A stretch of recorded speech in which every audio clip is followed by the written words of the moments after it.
fish's functions. And of course, a recurrent theme in here is how structure is related to function. Not too surprisingly, the two are interrelated.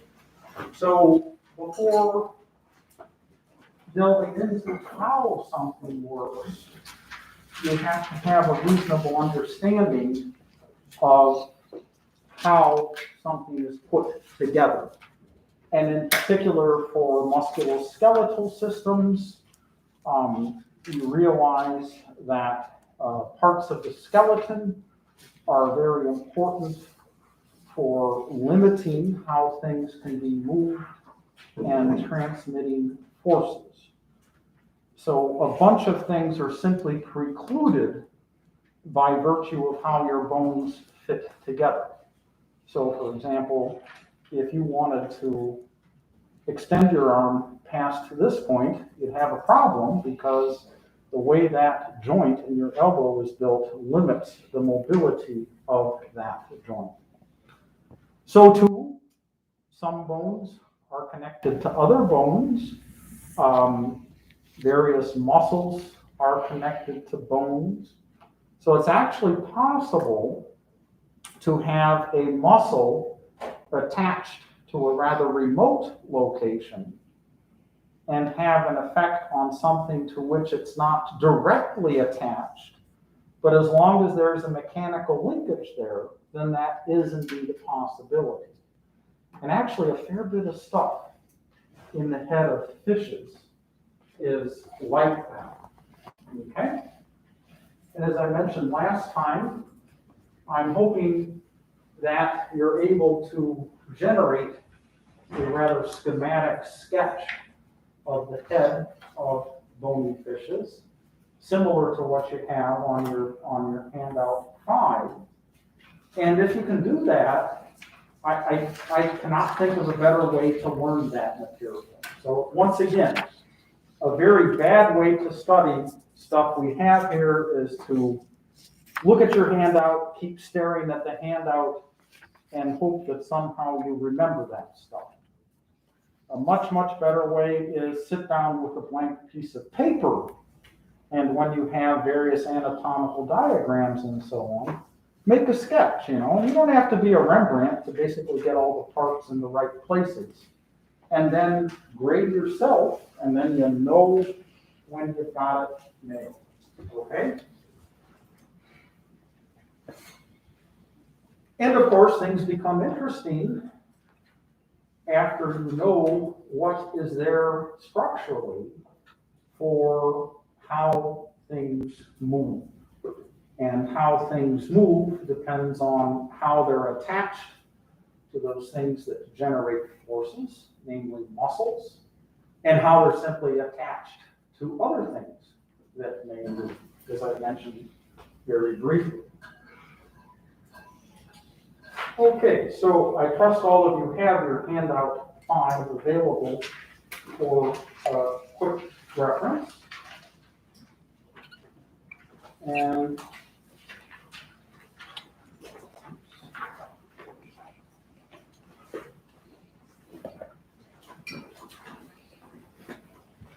we need to dig that out. Go ahead and do that. So this would be a left lateral view of sort of a generic bony fish. And what on here is the neurocranium? Where should I point? The big thing on top. Okay, this? Yeah. All right. What's this? The pre-maxilla. And what's this? Okay, so remember pre means in front of, so that should be an easy one to remember, the relationship between the premaxilla and the maxilla. Because pre means it's anterior to something else. And what's this? The vertebral column. The vertebral column, and of course there's a joint between the skull and the vertebral column. And what's this? Okay, so that's the lower jaw. And then what is this? The hyoid arch. Hyoid arch, very good.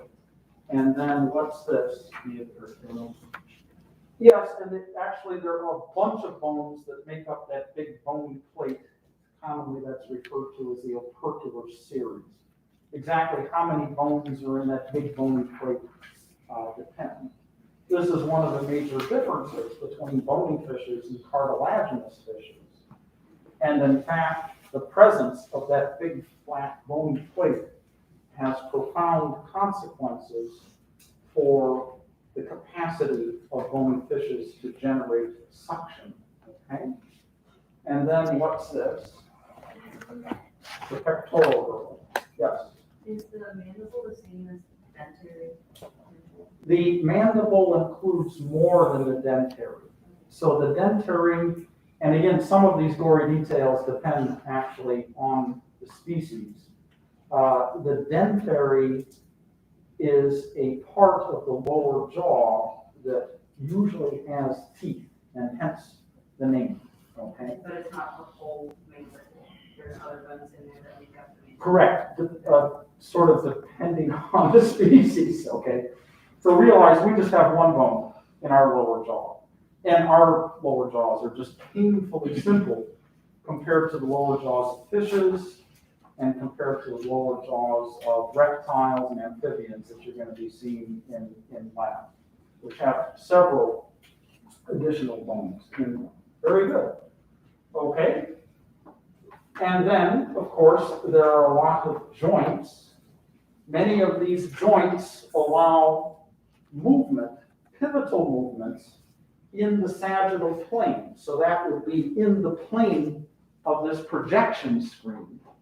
Things can rotate this way, where you see a whole bunch of these circles, okay? So we've got a joint between the neurocranium and the vertebral column that allows the anterior end of the vertebral column to go up and down. You also have a joint between the operculum and the suspensorium here, sort of at the dorsal proximal portion. So that means that this distal portion, distal and ventral portion, can wiggle back and forth this way, okay? In addition, the hyoid arch can swing back and forth this way. And then there's the lower jaw. Not too surprisingly, I hope, the lower jaw can move down to open the mouth.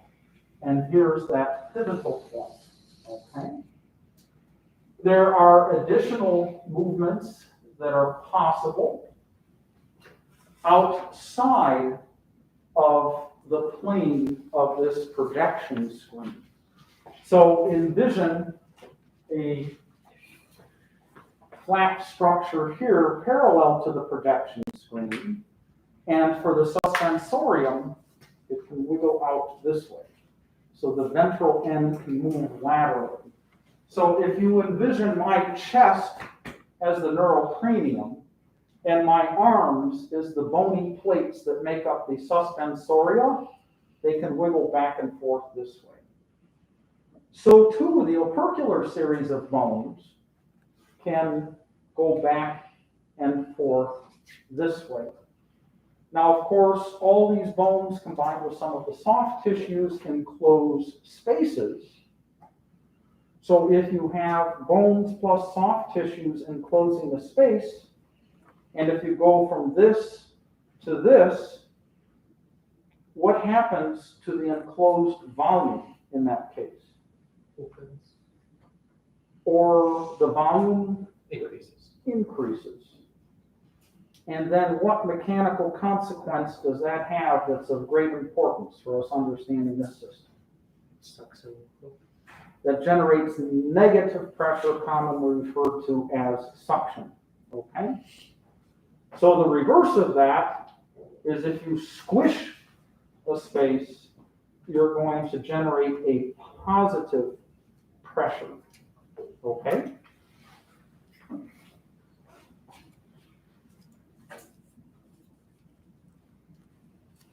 Not all the action is just with the bony parts.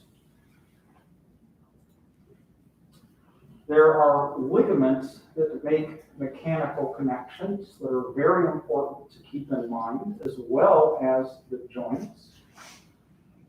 And you want to make sure you recognize that mechanical connection between this ventral tip of the opercular series and the posterior margin of the lower jaws. That little yellow line is indicating that ligament between the opercular series and the mandible. There are also ligaments that go from the proximal portion of the hyoid arch to the posterior end of the mandible. Okay. And notice, for understanding movements, you want to keep track of where these connections are relative to these joints that permit pivoting. So if we just envision this as a little rope, and if we give a little tug on this end of the rope, what would you expect to happen? The mandible moves down. Yes, the mandible moves down. Another name for that is that the mandible is depressed. So for jaw function, moving ventrally, depressed, and elevated or levated is the opposite.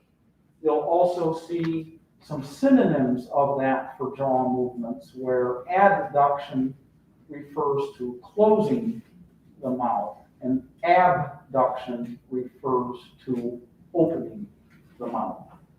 Okay?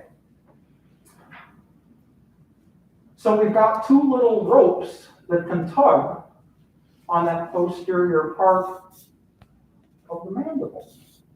So we actually have potentially a couple of mechanisms that can contribute to moving that mandible. Okay? And notice they're both on the posterior side of that joint between the mandible and the suspensorium. And mind you, I'm not showing you virtually every single ligament, but I want to highlight some key ones that will help you understand what goes on. There's also a connection between the posterior margin of the maxilla and the mandible anterior to that pivotal joint. Okay?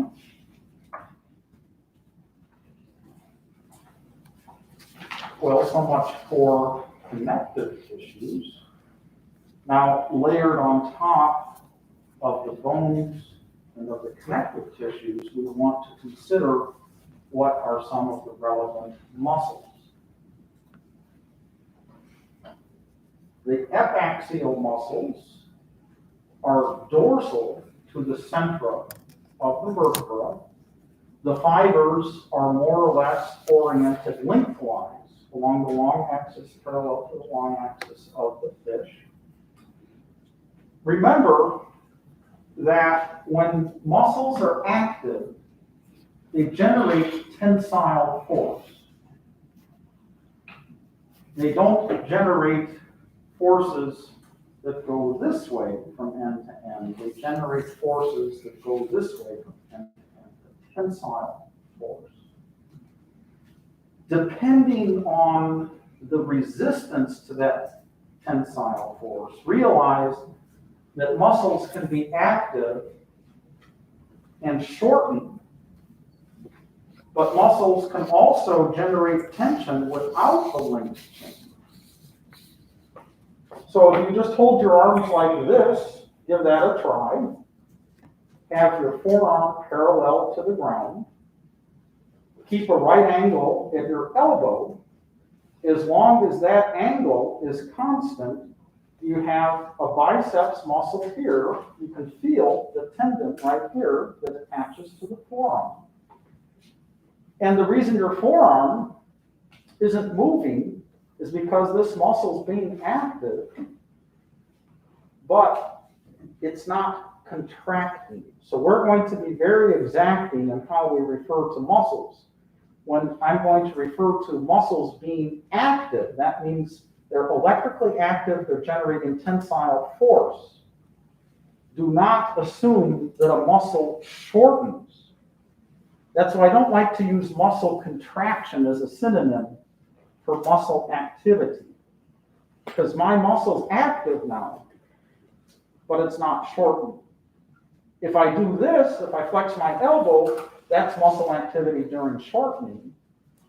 If I gradually lower my hand, this is the very counterintuitive muscle activity during lengthening. So even though the muscle's being activated, it's not generating enough force to oppose the weight of my forearm, and I'm letting my arm gradually drop. Okay? So, if we get a little tug on here, what would you expect the resulting action to be? And how do you describe that verbally? Elevate. We have some heads going like this, yes. Okay, yes, so the neurocranium can be elevated when those muscles are active. Okay. And there are some additional muscles with fibers that are more or less parallel to the long axis of the fish on the ventral region of the pectoral girdle. Now, some of these muscle names, you may think, how the heck am I ever going to remember these names? They're god-awful long. But actually, a bunch of these muscles have origin insertion names. So they're actually kind of easy to break down. So I'm abbreviating the sternohyoidus muscle, SH, and that goes from the hyoid arch, that's its insertion, and then its origin is right here on the mid-ventral line of the pectoral girdle, which is the sternal region. You realize we have a sternum, okay? So that should actually be an easy name to remember. And then we actually have another one, again, when you break down these root words that make sense. Again, we've got hyoid in there, so notice one end is attached to the hyoid. These fibers more or less go lengthwise. And then genial refers to the lower jaw, commonly this region of the lower jaw. So it's going from the tips of the lower jaw kind of sound. You get that J sound in jaw and genial. That's how I sort of help remember that one. Now this name is a function muscle name. Instead of indicating the origin and insertion, this indicates what the muscle is presumed to do. It is going from the suspensorium to the mandible, and this is the function. So it's a mandibular adductor muscle, a mouth closing muscle. It's going to levate the mandible. And then here's another functional name where the muscle that goes from the lateral surface of the neurocranium to the lateral surface of the opercular series of bones. Remember I said that the opercular series of bones can be moved sideways, okay? If it moves sideways, that's going to open up the enclosed space, hence dilate that enclosed space. You know, when your pupils dilate, they get bigger. When they constrict, they get smaller.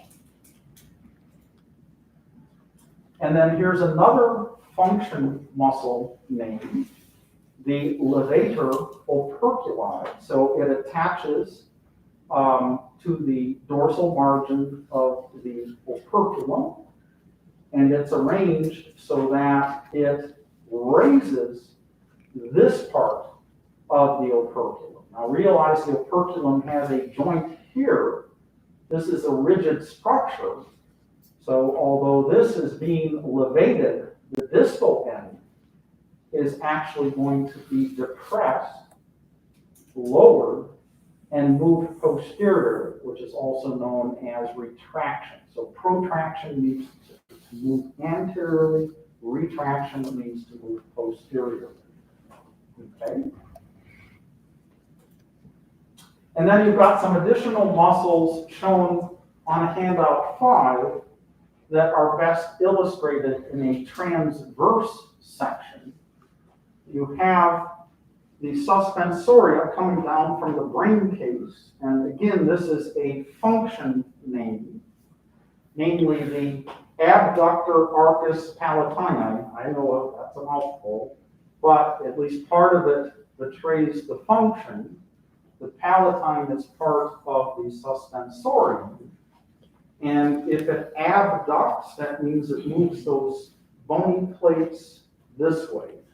It opens up that space. Abduction is a movement away from the center of the animal. So if you stop and think about having to move something like this way, using tensile lobes, you need a little muscle that's on the lateral face and crosses the joint like this. So when that contracts, you get a movement this way. Okay? And then the muscle with the opposite function of that is located on the medial surface of the suspensorium. So that's kind of analogous to what my pectoralis muscle does when I move my arm towards my mid-ventral line. Okay? So I know at first glance, a lot of these names can be a little bit intimidating, but thankfully, they do make sense once you realize that very often muscle names either indicate what they're attached to or indicate what they do. Okay? Yeah.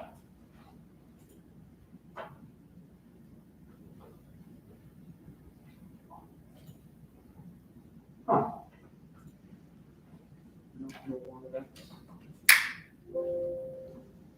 Not working. Don't run it. Let's see.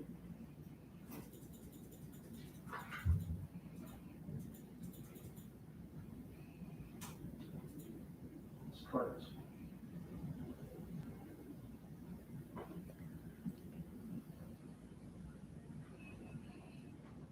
This is a high-speed video, so the original imaging rate is much, much faster than the playback rate. When many bony fish do suction feeding, you're talking about events that may be on the order of 20 to 40 milliseconds. So you're looking at on the order of about a 40th of a second. That's pretty darn fast. Okay. When I first got my high-speed video camera many years ago, I realized that it's kind of hard to think of time scale, but how often have you heard in the blink of an eye referring to a rapid movement? So I set up the camera, looked into the camera, I blinked my eyes as fast as I could, and admittedly, opening and closing your eye is slower than simply, going one way. The fastest I could blink my eyes was a fifth of a second. That's 200 milliseconds. That's almost 10 times slower than the initial suction generation of fish. So this is really impressive. And those rapid movements generate suction. And notice that the prey fish gets sucked into the bigger fish. So the bigger fish is moving a little bit, but the key criterion for recognizing whether suction feeding is occurring is if the fish is moving. Now, suction gets used by fishes for two things, for many fish taxa. Depends on the species, whether both things happen. One is to feed by suction, but the other is realize that goldfish was in water, so it's not just the goldfish that was getting sucked in, but the water was getting sucked in. And sucking in the water is very important for ventilating the gills. it's important you realize the difference between ventilation and respiration. Ventilation refers to moving the respiratory medium across the exchange surface. That's a very different thing than the actual gas exchange. So once again, we need to be very exacting in how we use some of these terms. And sometimes the way physiologists use them is going to depart a little bit from some of the common usage. So we don't want to fall into that pitfall. Okay? So let's consider ventilation in fishes. And again, I'm sort of painting with some pretty broad brush strokes here, so I acknowledge that. But I definitely want you to get an overview before worrying about any oddball exceptions, okay? So a key thing you need to be able to do for ventilation is understand changes in pressure, because the movements depend on hydrostatic pressure gradients, okay? If you have a hydrostatic pressure gradient in one area that has access to another area, then water moves. So obviously you want to keep track of water movement during ventilation and know what muscles are moving what in the level of detail that we go over in lecture and is on your handout, okay? So when we're talking about ventilation, once again, we're talking about moving the respiratory medium, in the case of fishes, with gills, that's water, over the exchange surface, which is the gills. That's driven by a hydrostatic pressure gradient. So we're talking about moving a macroscopic amount of water from here to there. That is a fundamentally different thing than the movements of gas molecules from water into the blood vessels of the fish. That depends on how the molecules are bouncing around, and that depends on the process of diffusion, okay? So it's very important to realize there are different things driving gas exchange compared to actually just moving respiratory medium across the exchange surfaces. So to a first approximation, in the ventilation of fishes, and this is different than us, the flow of the respiratory medium, water, is in one direction. When we breathe, inhale, exhale, and it's not as dramatic as the mask song, I suppose, but the air is going in and out the same opening. That's referred to as a bidirectional pattern of movement. We're stuck with that because we have a dead-end sac. In fishes, you've got a separate entrance and exit, so you can have a one-way flow of traffic, so to speak. Okay? So again, we see some structure-function relationships that result in a profound difference. Now, another thing in the ventilation of fishes, and again, this is a coarse approximation, is there's a nearly continuous flow from anterior to posterior. Okay? And we need to keep track of what's going on in two spaces. The volume in each of those two spaces can be modulated by the fish. And as we mentioned before, changing the volume in a space changes pressure. So then depending on what the pressure is in the oral cavity, which is in front, it is anterior to the gills, compared to the opercular cavity, which is posterior or behind the gills. And then you sort of have the gills that are kind of this leaky partition in between the oral cavity and the opercular cavity. Okay? So in fishes, you kind of have two ways that the water can be moved across the gills. In one case, the water can be moved by basically being pushed from front to back, namely using positive pressure in the oral cavity to basically squish the water out of the oral cavity and then move it across the gills posteriorly.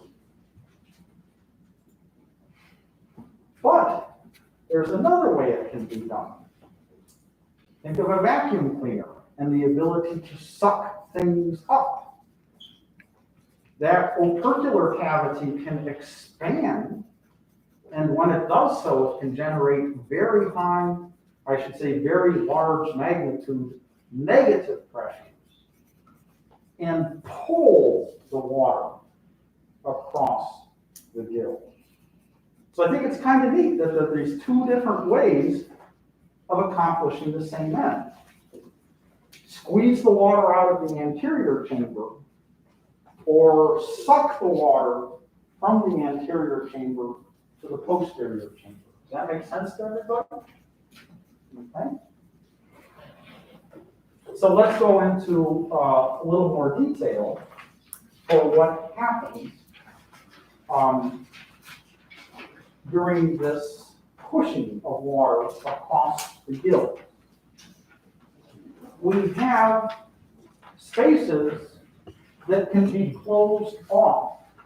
So if we think of how pumps work, chambered pumps, we have to keep track of the space that's enclosed by the chamber that is being used to modulate pressure. Okay? And you're well aware, although you can't see it because everyone's mask is on, we can open and close our mouths so some fishes can open and close their mouths.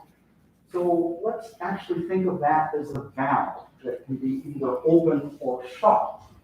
And during the forced pump, the mouth is closed. By contrast, the opercular valve, which is behind the gills and forms the exit, is open.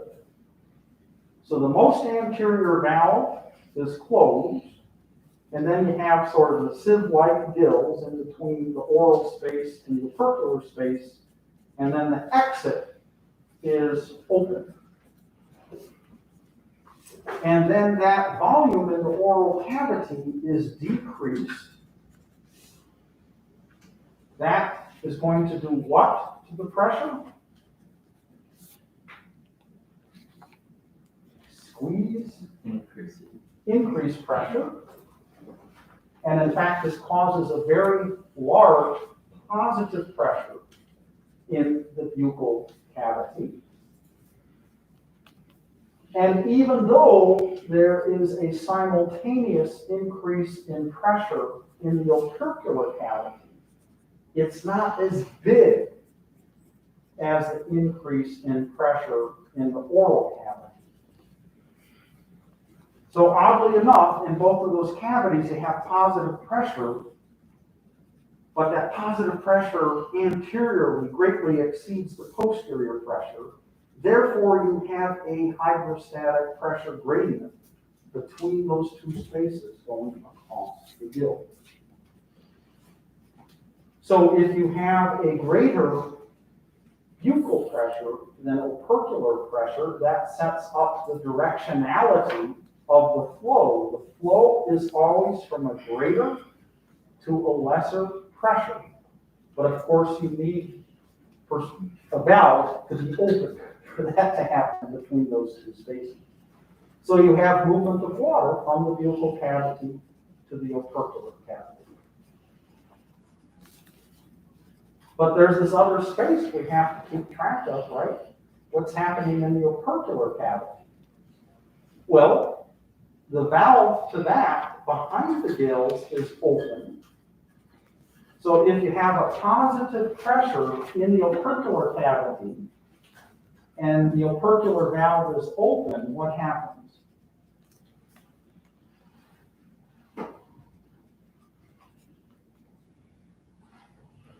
Positive pressure, open space.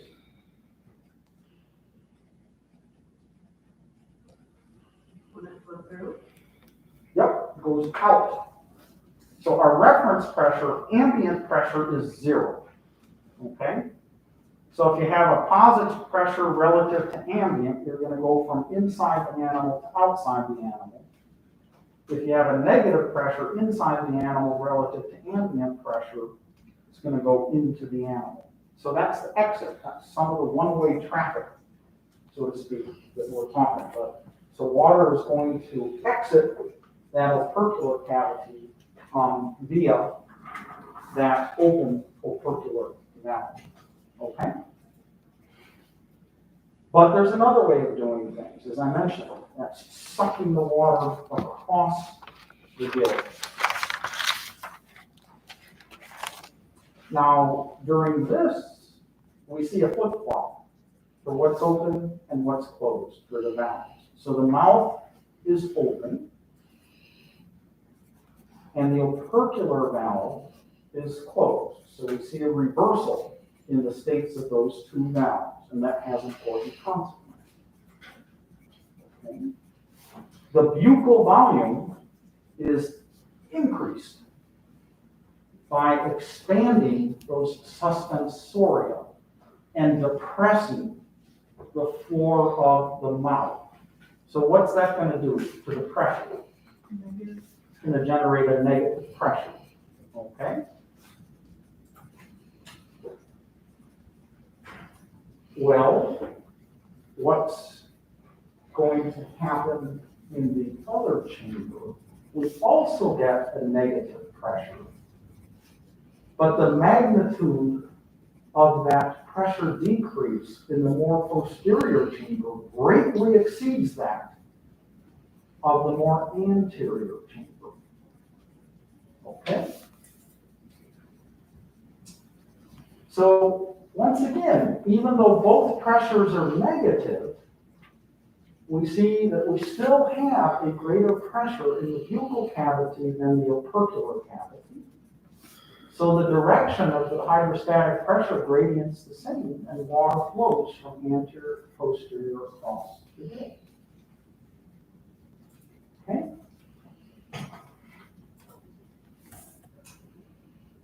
The buccal pressure is less than the pressure outside. So what's going to happen in the buccal cavity? Pardon me? It's gonna flow from out to in. Precisely. Water's going to enter the open mouth. It's going to be sucked in.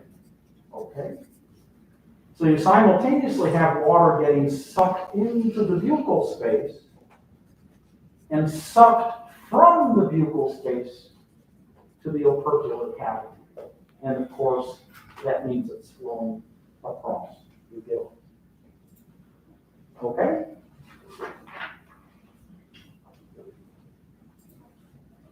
This is a super diagrammatic sketch that may help you sort of visualize this stuff a little bit.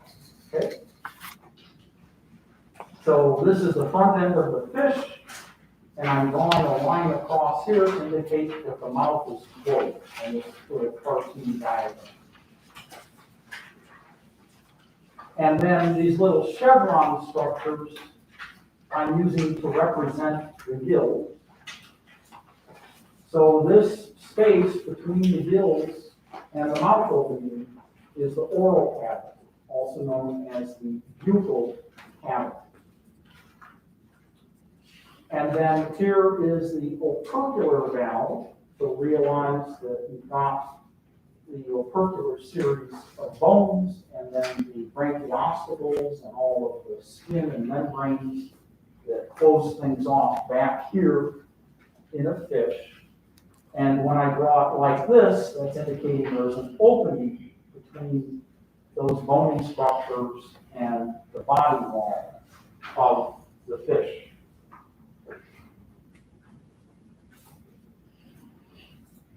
Okay, so now let's diagrammatically indicate what happens in the forced pump. You have decreases in volume in both of those spaces. So notice that I've made this narrower here and narrower here to denote a decrease. Okay? And we get a very big positive pressure in the buccal cavity. We get a positive pressure in the opercular cavity, but it's a lesser magnitude. So that's why the number of pluses is proportional to the magnitude of the pressure. Okay? And what's going to go on for the flow of the water, if any, at the opercular valve? It's gonna flow out. It's going to flow out because remember, you go from a larger to a lesser pressure, so you go from a positive to a zero pressure. Okay, so that's very readily understood.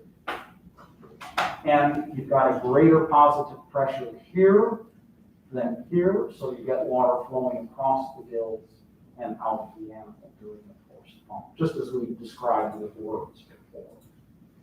And then in the suction pump, you see there are increases in volume, as I mentioned, by a lateral expansion of sort of the walls enclosing the space, as well as a depression of sort of the floors of those spaces, if you will. And here I'm showing that the mouth is open. So these lateral expansions indicate a negative buccal pressure, but a very large magnitude negative pressure in the opercular cavity. So what happens for flow across the mouth, if any? You get flow from out to in. And what about across the gills? Any flow?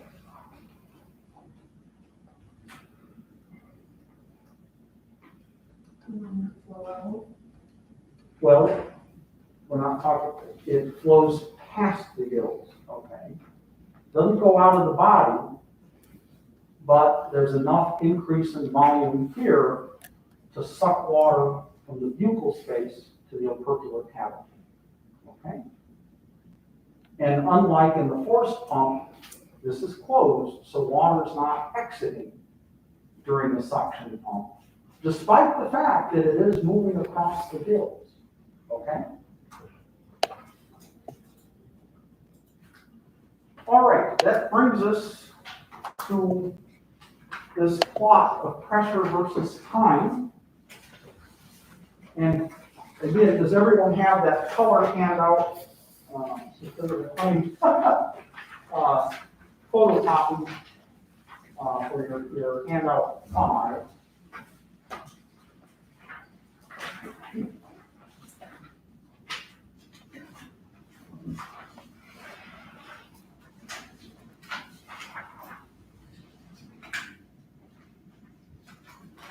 So these are simply these top two plots of pressure versus time. And make sure you note, label your diagram so that this yellow trace is the buccal pressure. And this red line is the opercular pressure. Beneath those two plots of pressure versus time, you have a gray line that represents the hydrostatic pressure gradient. such that a positive value indicates an anterior space has a greater pressure than the more posterior space.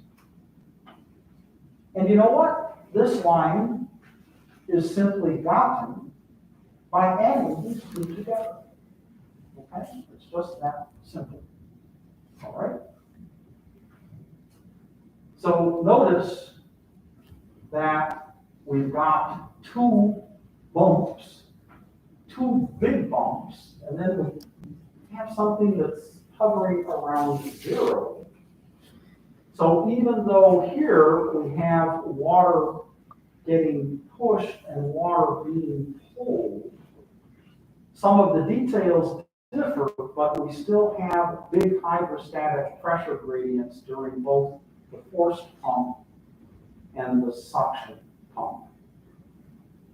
So notice this first part where you see these positive pressures, that's the forced pump that we just talked about. And then where you see these negative pressures, that is the suction pump phase, okay?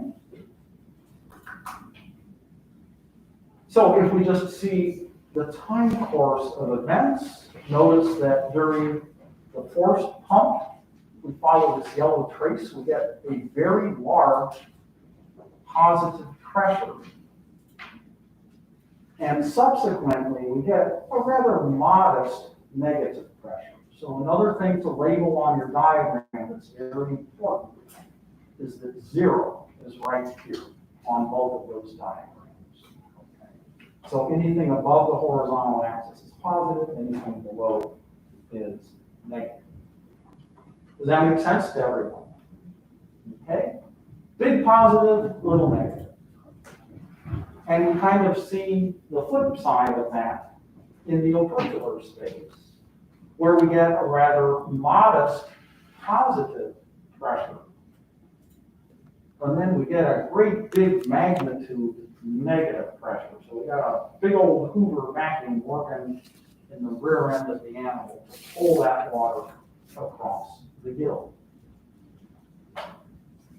And again, the difference between these two, this minus this, simply equals the pressure gradient.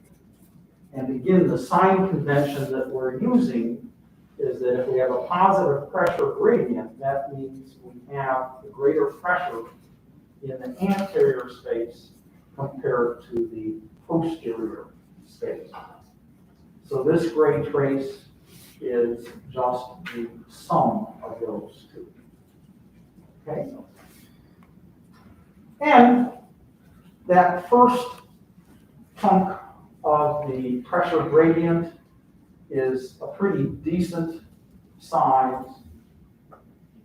And then transiently, you basically lose the pressure gradient.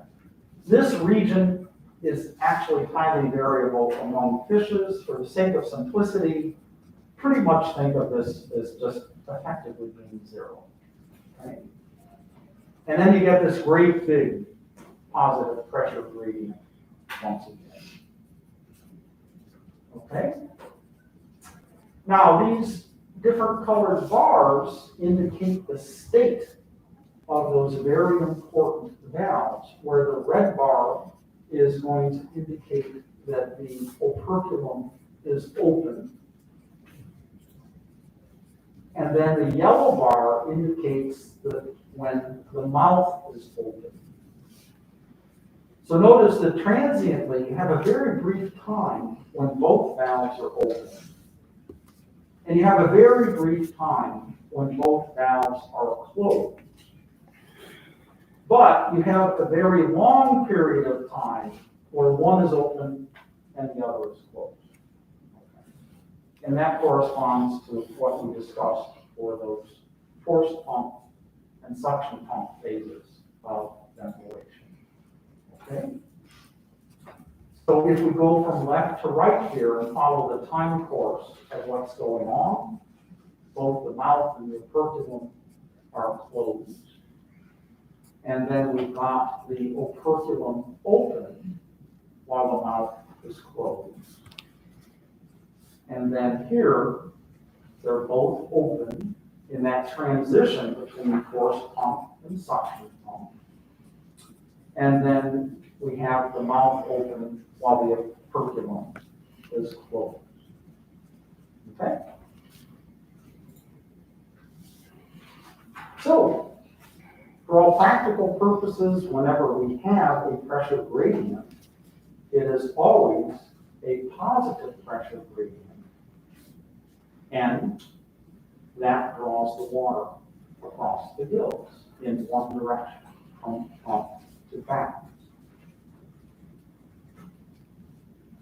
If you're an engineer and you're building an exchange system, are there any advantages to having a unidirectional flow?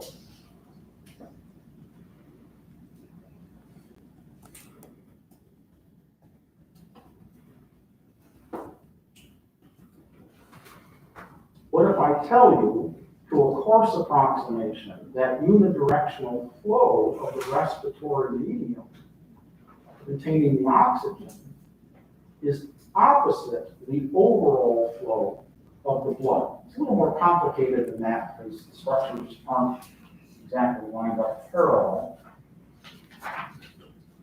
The water going this way, you got blood going this way. Okay? When the water first enters the fish, before it hits the exchange surface, it's going to have high oxygen concentration.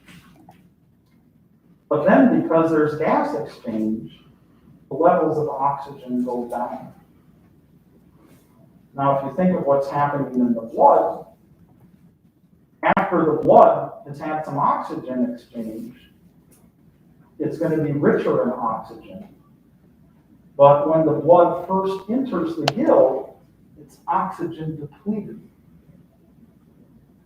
This sets up a counter current exchanger, and counter current exchangers are quite efficient because they preserve the concentration gradient.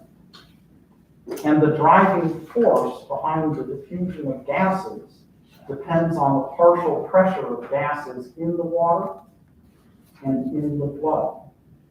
And by having these opposing flows, it's a very efficient system.